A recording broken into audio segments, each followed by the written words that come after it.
आप देख रहे हैं लाख टके की बात। हम आपको दिखाएंगे देश और दुनिया की हर अहम खबर, लेकिन सबसे पहले टॉप 10 न्यूज। 24 साल बाद बीएसपी प्रमुख मायावती और समाजवादी पार्टी के संरक्षक मुलायम सिंह यादव एक मंच पर आए। यूपी के मैनपुरी में दोनों नेताओं ने न सिर्फ मंच साझा किया बल्कि एक दूसरे की तारीफ भी की। इस मौके पर एसपी चीफ अखिलेश यादव भी मौजूद रहे और मैनपुरी से चुनाव लड़ रहे पिता मुलायम सिंह यादव के लिए वोट मांगने के साथ मोदी सरकार पर हमला भी बोला। बीएसपी प्रमुख मायावती ने भी रैली में आए लोगों से मुलायम सिंह यादव को रिकॉर्ड मतों से विजयी बनाने की अपील की। चुनाव आयोग से बैन हटने के बाद यूपी के सीएम योगी आदित्यनाथ पहली बार चुनावी मैदान में उतरे। योगी ने सबसे पहले संभल में एक रैली की और फिर फिरोजाबाद में जनसभा को संबोधित किया। दोनों ही जगहों पर योगी के निशाने पर महागठबंधन रहा। प्रदेश के अंदर समाजवादी पार्टी कितनी सीटों पर चुनाव लड़ रही है? 37 सीटों पर। 37 सीटों पर क्या कोई प्रधानमंत्री बनाएगा? कांग्रेस अध्यक्ष राहुल गांधी ने कर्नाटक और गुजरात में धुआंधार रैलियां की और मोदी सरकार पर हमला बोला। वहीं कांग्रेस महासचिव प्रियंका गांधी ने यूपी में जगह जगह जनसभाएं की। प्रियंका ने सबसे पहले अमेठी के गौरीगंज में कांग्रेस के वरिष्ठ कार्यकर्ताओं के साथ बैठक की और फिर शाम को कानपुर में कांग्रेस प्रत्याशी श्री प्रकाश जायसवाल के लिए रोड शो किया। प्रियंका चतुर्वेदी ने कांग्रेस का हाथ छोड़कर शिवसेना का दामन थाम लिया है। कांग्रेस की प्रवक्ता रही प्रियंका चतुर्वेदी ने शिवसेना प्रमुख उद्धव ठाकरे की मौजूदगी में शिवसेना की सदस्यता ग्रहण कर ली। प्रियंका ने कांग्रेस छोड़ने के पीछे पार्टी कार्यकर्ताओं पर बदसलूकी के आरोप लगाए। प्रियंका ने गुरुवार को पहले ट्विटर पर नाराजगी जाहिर की थी और फिर पार्टी अध्यक्ष राहुल गांधी को अपना इस्तीफा सौंप दिया। भोपाल से बीजेपी उम्मीदवार साध्वी प्रज्ञा ठाकुर ने मुंबई एटीएस चीफ रहे शहीद हेमंत करकरे पर विवादित बयान दिया है। साध्वी प्रज्ञा ने कहा कि हेमंत करकरे ने मुझे परेशान किया था, इसीलिए उन्हें सजा मिली। मैंने कहा मुझे क्या पता, भगवान जाने, तो क्या ये सब जानने के लिए मुझे भगवान के पास जाना पड़ेगा? मैंने कहा बिल्कुल, अगर आपको आवश्यकता है तो आप अवश्य जाइए। साध्वी ने शहीद करकरे को श्राप देने की बात भी कही। साध्वी के बयान पर सभी विपक्षी पार्टियों ने आपत्ति जताई है।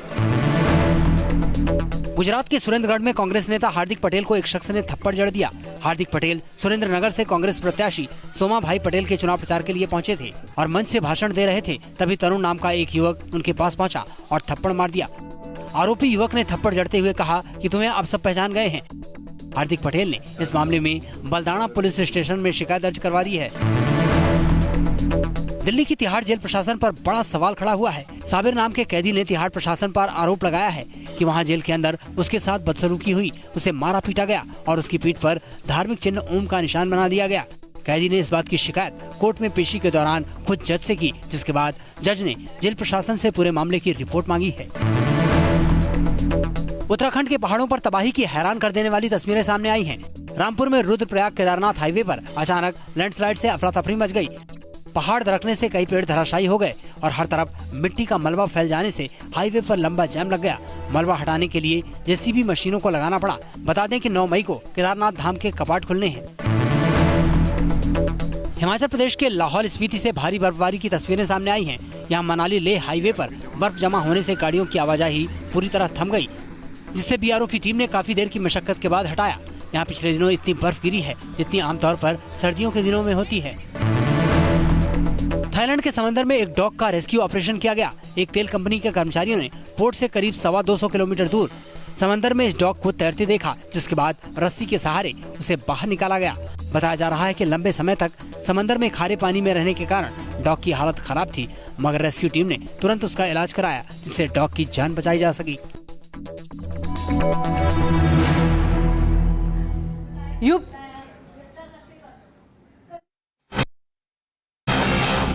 यूपी की सियासत में 24 साल बाद मुलायम और मायावती को एक साथ देखा। मैनपुरी में दोनों ने साझा रैली की और बीजेपी के खिलाफ चुनाव हुंकार भरी। देखिए कैसे एक साथ एक मंच पर दिखे मायावती और मुलायम। बसपा सपा आई है। 24 साल बाद ये मौका आया। ये तस्वीरें दिखी जब बीएसपी प्रमुख मायावती और समाजवादी पार्टी के संरक्षक मुलायम सिंह यादव एक साथ एक मंच पर दिखे। यूपी के मैनपुरी में बहुजन समाज पार्टी और समाजवादी पार्टी ने साझा रैली की और मायावती ने मुलायम सिंह के लिए प्रचार किया। मंच की हर तस्वीर बता रही थी कि पुराने मतभेद काफी पीछे छूट चुके हैं। मंच पर एक जैसी 3 कुर्सियां रखी हुई थी। बीच की कुर्सी पर मायावती बैठी थी। उनके एक ओर मुलायम सिंह यादव और दूसरी ओर अखिलेश यादव थे। जब मुलायम सिंह यादव ने संयुक्त रैली में जमा हुए कार्यकर्ताओं को संबोधित करना शुरू किया तो बीएसपी प्रमुख मायावती की तारीफों के पुल बांध दिए। मायावती जी यहाँ ही हैं, हम उनका स्वागत करते हैं, आदर करते हैं और ये मुझे खुशी है कि हमारे समर्थन के लिए मैनपुरी में आई। तो मैनपुरी की जनता से कहेंगे कि ताली पीट करके मायावती जी का स्वागत करें। ये देखिए कि ताली नहीं बजाना जानते हैं हमारे। यूपी की सियासत में 23 साल तक मायावती और मुलायम एक दूसरे के धुर विरोधी रहे, लेकिन अब बीजेपी को चुनौती देने के लिए दोनों दल एक साथ आ गए हैं। इसका असर कार्यकर्ताओं के जोश पर भी दिख रहा है। बीएसपी प्रमुख मायावती जब मंच पर आईं तो उन्होंने प्रधानमंत्री मोदी को निशाना बनाया और कहा कि पिछड़ों की असली आवाज तो समाजवादी पार्टी ही रही है। इस पार्टी के संरक्षक श्री मुलायम सिंह यादव जी के बारे में ये कहना चाहूंगी कि इसमें कोई संदेह नहीं है कि इन्होंने अपने समाजवादी बैनर के तले यहाँ उत्तर प्रदेश में सभी समाज के लोगों को अपनी पार्टी में काफी कुछ जोड़ा है। अपने अन्य पिछड़े वर्ग के लोगों को तो इन्होंने बड़े पैमाने पर जोड़ा है। साझा रैली के मंच पर मुलायम सिंह यादव, मायावती, अखिलेश यादव के साथ बीएसपी के वरिष्ठ नेता सतीश चंद्र मिश्रा और बीएसपी के युवा नेता आकाश आनंद भी नजर आए। मुलायम ने आकाश आनंद के सिर पर हाथ रखकर आशीर्वाद भी दिया। पिछले लोकसभा चुनाव में बीजेपी ने यूपी की 80 में से 71 सीटों पर कब्जा किया था। अपना दल की 2 सीटों के साथ एनडीए का आंकड़ा 73 पर पहुंच गया था। एसपी के खाते में 5 सीट और कांग्रेस को 2 सीट मिली थी। लेकिन इस बार एसपी बीएसपी ने साथ आकर बीजेपी की मुश्किलें बढ़ा दी हैं और बीजेपी के लिए 2019 के रण में यूपी की राह मुश्किल नजर आ रही है। जब से 1992 से समाजवादी पार्टी का गठन हुआ है तब से यह सीट समाजवादी पार्टी के खाते में है। बस बीजेपी के सामने यह चुनौती है कि किसी तरह से इस सीट को वो अपने कब्जे में ले। वीडियो जर्नलिस्ट मनोज के साथ मैनपुरी से विनीत दुबे, न्यूज़ नेशन। लोकसभा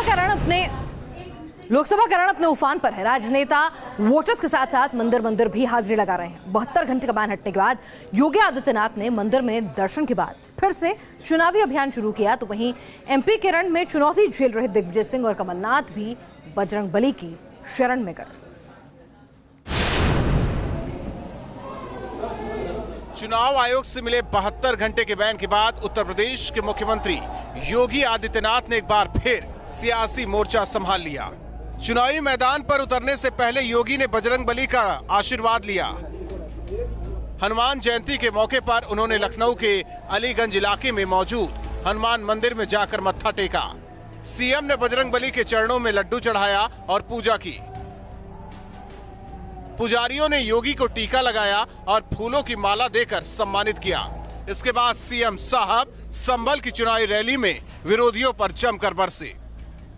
हर गरीब को राशन कार्ड उपलब्ध कराने का, हर गरीब को उज्ज्वला योजना में रसोई गैस का कनेक्शन दिलवाने का, या हर गरीब के घर में विद्युत के निःशुल्क कनेक्शन उपलब्ध करवाने का, यह कार्य मोदी जी के नेतृत्व में भारतीय जनता पार्टी की सरकार ने बखूबी किया। मध्य प्रदेश में जोरों की सियासी बयार चल रही है, क्योंकि भोपाल में सियासत का हाई प्रोफाइल मुकाबला सेट हो चुका है। लेकिन किसी सियासी टेंशन से बेपरवाह कांग्रेस नेता दिग्विजय सिंह एक नए अवतार में नजर आ रहे हैं। हनुमान जन्मोत्सव के मौके पर दिग्विजय सिंह भोपाल के प्रसिद्ध खेड़ापति हनुमान मंदिर पहुंचे। मंदिर में दर्शन करने से पहले दिग्विजय सिंह ने गौ सेवा की और मंदिर की गायों को चारा खिलाया। उन्होंने महाआरती में हिस्सा लिया और मंदिर में करीब 1 घंटे तक मौजूद रहे। लेकिन इस दौरान दिग्गी राजा सियासी विरोधियों पर गुगली मारने से बचते दिखे। As a person, I have never criticized my opponents. I will only say one thing, that I am not going to say anything against the BJP candidate. वहीं मंदिर पॉलिटिक्स के नए दौर में मध्य प्रदेश के मुख्यमंत्री कमलनाथ भी कहां पीछे रहते। एमपी के छिंदवाड़ा में सियासी ताल ठोक रहे बेटे नकुलनाथ के साथ उन्होंने छिंदवाड़ा के जाम सावली मंदिर में बजरंगबली का दर्शन किया। मध्य प्रदेश के हर वर्ग का विकास करें, मध्य प्रदेश के विकास का इतिहास बने, सबका सहयोग, प्यार और विश्वास ये बल और देता रहे, ताकि मध्य प्रदेश का एक नया नक्शा बना सके, विकास का एक नया नक्शा बना सके। छिंदवाड़ा लोकसभा से कमलनाथ के बेटे नकुलनाथ उम्मीदवार हैं, जबकि मुख्यमंत्री जी विधानसभा पहुंचने के लिए छिंदवाड़ा विधानसभा के उपचुनाव में उम्मीदवार हैं। छिंदवाड़ा से महेश चांडक के साथ नीरज श्रीवास्तव, न्यूज नेशन भोपाल। और अब बात करते हैं कांग्रेस की प्रवक्ता रही प्रियंका चतुर्वेदी की, जिन्होंने पार्टी से नाराजगी के चलते अपना इस्तीफा दिया और इस्तीफा देने के तुरंत बाद उन्होंने एक प्रेस कॉन्फ्रेंस कर शिवसेना की सदस्यता ले ली। उद्धव ठाकरे ने उन्हें यह सदस्यता दिलवाई।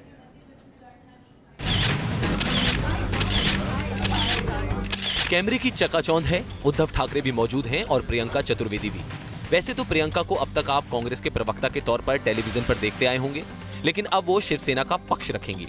आप सोच रहे होंगे कि प्रियंका चतुर्वेदी ऐसा क्यों करेंगी, तो इसका जवाब वो खुद दे रही हैं। मैं मुंबई की होने के नाते शिवसेना से मैंने बचपन से एक जुड़ाव रहा है। अच्छा, तो फिर कांग्रेस में क्यों शामिल हुई? मैं मानती हूँ हर मुंबई के दिल में और हर महाराष्ट्रियन के दिल में, वो देश के कोई भी कोने से आया होगा पर महाराष्ट्र से जुड़ा हुआ है, उनके दिलों में राज करता है। तो क्या कांग्रेस में रहकर भी प्रियंका शिवसैनिक थी? बहाने हद से गुजर जाते हैं तो कॉमेडी बन जाते हैं। शायद प्रियंका के कांग्रेस छोड़कर शिवसेना में जाने की सफाई एक शानदार पॉलिटिकल कॉमेडी बन गई है। पत्रकार पार्टी छोड़ने की वजह पूछते रहे, माहौल ऐसा बन गया जैसे प्राइवेट नौकरी छोड़ने पर नौकरी देने वाला विभाग कर्मचारी से जाने की वजह पर कई सवाल पूछता है। When I joined the political party, I joined with the total belief in liberal, progressive, young leadership, getting a chance to be a part of a political system. And I have also been given whatever. I come with no acrimony. I come with no misgivings. But I come forward with that belief that not just with my aspirations or what I espouse, I need to take it to the next level. सुना आपने, जवाब बिल्कुल वैसा ही जैसे नए company में interview देने आए एम्प्लॉय पुरानी कंपनी के लिए कहता है कि वहाँ तो सब ठीक ही था, बस करियर ग्रोथ के लिए आना चाहता हूँ। जबकि आरोप ये है कि यूपी के मथुरा से ताल्लुक रखने वाली प्रियंका चतुर्वेदी का वहाँ से लोकसभा टिकट कट गया तो उन्होंने पार्टी छोड़ दी। मैंने मथुरा से टिकट नहीं मांगी थी। मथुरा मेरे परिवार, मेरे माता पिता वहाँ से आते हैं, मथुरा में उनका घर भी है, मथुरा से मेरा जुड़ाव भी हमेशा रहेगा। मेरा सोशल मीडिया का प्रोफाइल आपको बताएगा, पर मैंने मथुरा से टिकट नहीं। अब हुई ना काम की बात, कंपनी छोड़कर नई नौकरी ढूंढने वाला भी कहाँ कहता है कि वो सैलरी ना बढ़ने या पोस्ट न मिलने से परेशान नहीं था। फिर प्रियंका तो मंझी हुई सियासतदान है, कांग्रेस की प्रवक्ता रही हैं, मुद्दों के पक्ष और विपक्ष दोनों में बोलने का खासा अनुभव है। तो अब कांग्रेस वाली नौकरी छोड़कर शिवसेना का गुणगान करेंगी। कांग्रेसी से शिव सैनिक हो गई हैं, तो शिव सैनिकों वाली ठसक भी आ रही है। माझी गर्जना शिवसेना, मुंबईची गर्जना शिवसेना, महाराष्ट्राची गर्जना शिवसेना, भारत वर्षाची गर्जना शिवसेना और जय महाराष्ट्र, जय हिंद। तो पत्रकारों वाला एचआर इंटरव्यू खत्म हुआ तो उद्धव ठाकरे ने पूरे सम्मान के साथ प्रियंका का शिवसेना में स्वागत कर लिया। यानी कांग्रेस की नौकरी खत्म और आज से शिवसेना वाली नौकरी चालू। पर लोग अब प्रियंका को वो गाना सुना रहे हैं जो कुछ दिन पहले उन्होंने बीजेपी नेता स्मृति ईरानी के डिग्री विवाद पर गाया था। क्वालिफिकेशन के भी रूप बदलते हैं, नए नए सांचे में ढलते हैं, एक डिग्री आती है, एक डिग्री जाती है, बनते एफिडेविट नए हैं। Team news nation. Priyanka Chaturvedi ने कांग्रेस पार्टी छोड़कर शिवसेना का दामन थाम लिया। प्रियंका चतुर्वेदी ने कहा है कि कांग्रेस पार्टी में उनकी बात नहीं सुनी गई। न्यूज नेशन संवाददाता श्वेता होमसे ने प्रियंका से खास बातचीत की। कांग्रेस की जो सोशल मीडिया पर सबसे बड़ी और नाम जानी हस्ती थी प्रियंका चतुर्वेदी आज सेना का दामन थामी है। आज मेरे साथ है प्रियंका जी। प्रियंका जी, क्या कारण रहा, क्या वजह रही है कि आपने कांग्रेस का हाथ छोड़ दिया और सेना का दामन बांध लिया? देखिए, वो वजह तो अब सबके सामने है ही। मैंने अपना बाकायदा जो मेरा इस्तीफ़ा था मैंने उसमें ही जाहिर कर दिया था कि पार्टी ने मुझे 10 साल काम दिया, जो भी दिया मैंने जिम्मेदारी से निभाया। बगैर कोई महत्वाकांक्षा जताते हुए, पर ये उम्मीद करते हुए कि जो भी होंगी उसका वो ध्यान रखेंगे। पर कहीं ना कहीं जब मथुरा में जब जो मेरे साथ किस्सा हुआ था, उसके बाद मुझे उम्मीद थी कि पार्टी इस पर कार्रवाई करेगी, और कार्रवाई हुई भी, पर उनका निष्कासन जो हुआ था उनको वापस बहाल कर दिया था। तो ये मुद्दा मैं लेकर गई थी और उसकी सुनवाई नहीं हुई, जिस वजह से मैं बड़ा अपने आप को अकेले महसूस किया, और मुझे लगा कि मैं जो लड़ाई लड़ने आई थी मैं कहीं ना कहीं उसमें कामयाब नहीं हो पा रही हूँ, कि जो मुझे महिलाओं के आत्मसम्मान की लड़ाई है पार्टी के ऊपर रखते हुए, वो मैंने सोचा कि अब इस वजह से मैं अब नहीं जोड़ सकती हूँ कि जहाँ पे महिलाओं की जो बातें हैं उसको कहीं ना कहीं दरकिनार कर दिया जाता है। और दूसरी बात, मुंबई से मेरा जुड़ाव बना रहा है, कर्मभूमि रही है, जन्मभूमि रही है, तो उसके लिए मैं फिर से अपने आप को रीडेडिकेट कर ऐसी राजनीतिक मंच पे आई हूँ जिन्होंने महाराष्ट्र का साथ निभाया है, भरोसा जताया है, महाराष्ट्र की जनता ने उनको जिम्मेदारी दी है, और महाराष्ट्र की जनता को लेकर उन्होंने काम किया है। जाहिर सी बात है कि सेना ने प्रियंका का स्वागत तो किया है, लेकिन सेना मंडल में प्रियंका को स्थान आखिर कौन सा मिलता है, ये देखना दिलचस्प होगा। वीडियो जर्नलिस्ट रानिल शिंदे के साथ श्वेता घुमसे, न्यूज नेशन, मुंबई। और बात करते हैं समाजवादी पार्टी के नेता आजम खान की। रामपुर में रैली के दौरान आजम खान रोने लगे। अपनी आंखों के आंसुओं को पोंछते हुए आजम खान ने कहा कि वो चुनाव नहीं लड़ना चाहते थे। उन्होंने कहा कि वो हर आंसू का जवाब लेंगे।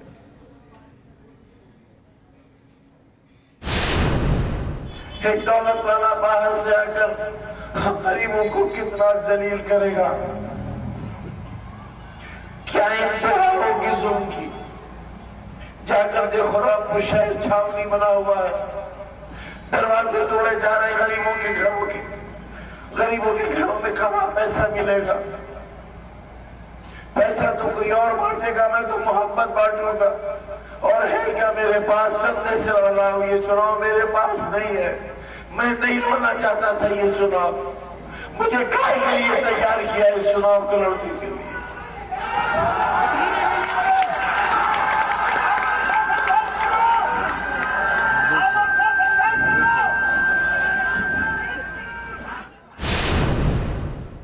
बहत्तर घंटे बाद प्रचार कर रहे थे तो ऐसे में आंसू भी निकल आए।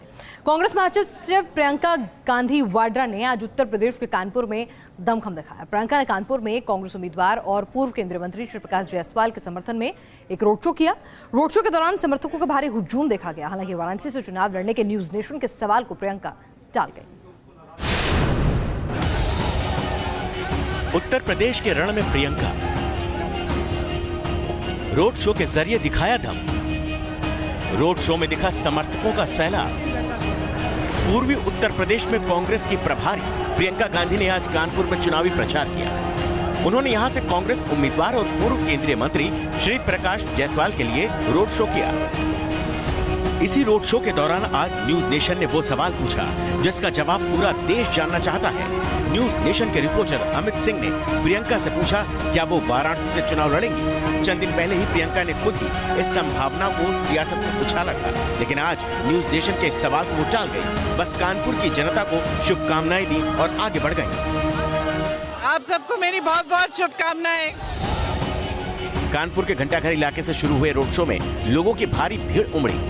दूर दूर तक समर्थकों का जमावड़ा था। सड़क किनारे इमारतों से भी लोग प्रियंका की एक झलक पाने को बेताब दिखे। लोगों का समर्थन देख कांग्रेस कार्यकर्ता भी जोश में भरे नजर आए। कांग्रेस महासचिव प्रियंका गांधी का रोड शो शुरू हो चुका है। कानपुर में अगर आप तस्वीरें देखें तो गाड़ी के ऊपर प्रियंका गांधी लोगों का अभिवादन स्वीकार कर रही है और उनके अगल बगल हजारों की संख्या में कांग्रेस कार्यकर्ता उनका स्वागत कर रहे हैं, उन पर फूल बरसा रहे हैं। तस्वीरें देखिए, प्रियंका के साथ काले रंग की गाड़ी में छत पर कांग्रेस के प्रत्याशी और पूर्व केंद्रीय मंत्री श्री प्रकाश जायसवाल भी गाड़ी के ऊपर मौजूद हैं। रोड शो में भारी शोरगुल के बीच कई बार प्रियंका ने कुछ कहने की कोशिश की, लेकिन नारों के शोरगुल में कुछ भी सुनाई नहीं दे रहा था। प्रियंका ने लोगों से श्री प्रकाश जायसवाल को वोट करने की अपील की। भारी भीड़ के बीच लोगों ने जगह जगह प्रियंका गांधी वाड्रा का फूलों से स्वागत किया। प्रियंका ने इस दौरान एक बच्चे को गोद में बिठाया। रोड शो में भीड़ तो जबरदस्त थी। अगर भीड़ वोटों का पैमाना होती तो कांग्रेस के लिए खुश होने का मौका था, लेकिन यह हुजूम वोटों में तब्दील होता है या नहीं, ये फिलहाल नहीं कहा जा सकता। Amit Singh, news nation, Kanpur. और लोकसभा चुनाव के रण में दक्षिण मुंबई की सीट की बात करें, कांग्रेस और शिवसेना दोनों के लिए ये नाक का सवाल बनी हुई है। ये सीट सियासत के लिए भी अहम है और कारोबारियों के लिए भी। और इस अहम सीट पर कांग्रेस की ओर से मिलिंद देवड़ा हैं तो शिवसेना की ओर से अरविंद सावंत आमने सामने है। उस पर मिलिंद देवड़ा को कुछ कारोबारियों का समर्थन मिल रहा है तो मुकाबला और भी ज्यादा अब दिलचस्प होने लगा है। यह अलग बात है कि दोनों अपनी अपनी जीत के दावे कर रहे हैं। एक और राजभवन है, मंत्रालय है, विधानसभा है, तो वहीं मौजूद है बॉम्बे हाई कोर्ट। ये मुंबई की सबसे अहम लोकसभा सीट में से एक दक्षिण मुंबई है और दक्षिण मुंबई के सियासी दंगल में आमने सामने हैं कांग्रेस के मिलिंद देवड़ा और शिवसेना के अरविंद सावंत। वे सब चाह रहे हैं कि एक ऐसे अच्छी प्रतिनिधि मिले उन्हें जो उनकी आवाज बुलंद कर सके। डिमोनेटाइजेशन का विषय हो या बाकी सारे विषय, जीएसटी के विषय हो, कह सकते हैं कि विपक्ष की भूमिका हमने निभाई। पार्लियामेंट में बहुत से लोग बोलते हैं लेकिन उनकी आवाज कौन सुन रही है? मैं कोई बड़ा आदमी नहीं, मैं भी शिवसैनिक हूँ। उन्हें ऐसे लोगों की आवश्यकता है जिनकी छवि अच्छी है। 2005 में दाखिल हुई केस, 2014 में हम लोकसभा लड़े, मिलिंद देवड़ा जी भी लड़े। उस वक्त उन्होंने नहीं कहा मैं कि क्रिमिनल हूँ। सियासी संग्राम में जुबानी घमासान तेज है लेकिन दोनों के बीच की अदावत नई नहीं है। 2014 के लोकसभा चुनाव में अरविंद सावंत ने मिलिंद देवड़ा को हराकर यहां शिवसेना का परचम लहराया। पहली बार दोनों बेशक 2014 के सियासी अखाड़े में आमने सामने आए लेकिन दोनों के बीच टकराव के कई मुद्दे रहे हैं। अरविंद सावंत ट्रेड यूनियन के नेता और महानगर टेलीफोन निगम लिमिटेड यानी MTNL कर्मचारी संघ के अध्यक्ष रहे हैं और उस वक्त मिलिंद देवड़ा दूरसंचार राज्य मंत्री थे और इसी मंत्रालय की एक इकाई है MTNL। और फिर 2014 के तब के दूरसंचार राज्य मंत्री रहे मिलिंद देवड़ा को उन्हीं के मातहत आने वाले MTNL कर्मचारी संघ के अध्यक्ष रहे अरविंद सावंत ने चुनाव में हरा दिया। अब अरविंद सावंत मुखर तरीके से कर्मचारियों की आवाज उठाते रहे हैं लेकिन मिलिंद देवड़ा का दावा है कि वो जनता की असली आवाज बनेंगे। लोग उस आंख बंद करके वोट नहीं करेंगे, इस बार आंख खोल के देख रहे हैं कि उम्मीदवार कौन है, उनकी विचारधारा क्या है, वो कौन सी पार्टी है, उन्होंने पिछले 5 सालों में क्या काम किया, क्या करना चाहते हैं आने वाले दिनों में। इन चीजों के आधार पे वोट। 2005 में एक आंदोलन हुआ हमारा, हालांकि मैं मौजूद था लेकिन मैंने कोई क्रिमिनल केस नहीं था। वहाँ मैं पुलिस स्टेशन में MLC था उस वक्त, मैं खुद पुलिस स्टेशन में जाकर समझा रहा था। कांग्रेस की सरकार थी, लगा मैं अगर वकील करके सामने बैठा तो मेरे ऊपर भी केस लगा दी। वैसे दक्षिण मुंबई की सीट देश की सबसे अमीर सीट कही जाती है और कारोबारियों के लिहाज से भी ये काफी अहम मानी जाती है और मिलिंद देवड़ा को इस सियासी रण में बड़े कारोबारियों का भी समर्थन मिल रहा है जिसका एक प्रमोशनल वीडियो भी जारी किया गया है। Milind is the man for south Mumbai. Milind truly represents Mumbai का कनेक्शन। ये बात अलग है कि अरविंद सावंत को फिर भी अपनी जीत तय लग रही है। से कौन चुनेगा लोगों को जो लोगों से डिस्कनेक्ट था, सुख में दुख में साथ में नहीं था, जनता का आवाज नहीं था, ना इंडस्ट्रियल्स का भी आवाज था। जो उद्योगपति उसके पीछे खड़े उनको बोलो तुम्हारे खिलाफ तुम्हारी जो वेदना थी उसकी एक चिट्ठी भी लिखी है क्या, उसको पूछो उसको। तो दोनों के दावे हैं, दलीलें हैं और दंगल भी तेज है और अब इंतजार 29 अप्रैल का है जब दक्षिण मुंबई की जनता इन दावों पर मोहर लगाएगी। मुंबई से श्वेता घुमसे और पंकज मिश्रा के साथ टीम न्यूज नेशन। और तिहाड़ जेल में कैदी को दागे जाने की खबर न्यूज नेशन पर दिखाए जाने का असर हुआ है। टीजी जेल के मुताबिक पूरे मामले की DIG अब जांच करेंगे। कैदी को दूसरी जेल में शिफ्ट कर दिया गया है। जेल प्रशासन कोर्ट को इस मामले की जांच रिपोर्ट भी सौंपेगा। तो न्यूज नेशन की खबर का बड़ा असर हुआ है। DIG लेवल के अधिकारी जो हैं इस पूरे मामले की जांच कर रहे हैं और कैदी को तुरंत तत्काल प्रभाव से दूसरी जेल में शिफ्ट कर दिया गया है। कैदी के ऊपर एक खास तरह का धार्मिक चिन्ह जो है वो दागा गया था जबकि वो दूसरे मजहब से ताल्लुक रखता था और ये खबर न्यूज नेशन ने प्रमुखता से उठाई थी इस अमानवीय व्यवहार के बारे में और कैसे जेल के भीतर कैदी के साथ ये सलूक हो सकता है। और उसके बाद अब जांच की बात कही जा रही है। दरअसल देश की सबसे बड़ी और सुरक्षित कही जाने वाली तिहाड़ जेल से ये परेशान करने वाली खबर आई थी। यहाँ के एक कैदी साबिर ने जेल के एक सुपरिटेंडेंट पर बेरहमी का आरोप लगाया था। इल्जाम है कि कैदी साबिर की पीठ को दागकर ओम का निशान बना दिया गया। हालांकि अदालत ने जांच के आदेश दे दिए हैं और अब सच सामने आने का इंतजार है और इसी खबर को न्यूज नेशन ने देश के सामने रखा था जिस खबर का असर हुआ है। तस्वीरें रोंगटे खड़ी कर देने वाली हैं। इन्हें धुंधला करना जरूरी है क्योंकि जिस्म पर बना ओम का ये निशान अब भी ताजा है। इस निशान ने कटघरे में खड़ा कर दिया है साउथ एशिया की सबसे बड़ी जेल तिहाड़ को। तिहाड़ में बंद साबिर नाम के इस कैदी का आरोप है कि जेल नंबर 4 के सुपरिटेंडेंट ने एक मामूली सी शिकायत पर उसकी पीठ दाग दी और ये निशान बना दिया। 5-6 दिन पहले फोन आया था मेरे लड़के का, उसने मुझे फोन पर बताया, मैंने कोर्ट से परमिशन ले रखी है 5 मिनट फोन पर बात करने की। उसने बताया अब्बा मेरे साथ बहुत परेशानी हो रही है और मुझे जान से मारने की, जो वहाँ अफसर है, जेलर जो है, वो जान से मारने की धमकी दी है उसने मेरे लड़के को। कैदी साबिर का यह भी आरोप है कि जेल की सलाखों के पीछे उससे मारपीट की गई, इसे भूखा रखा गया और इसके जिस्म को सिगरेट से दागा गया।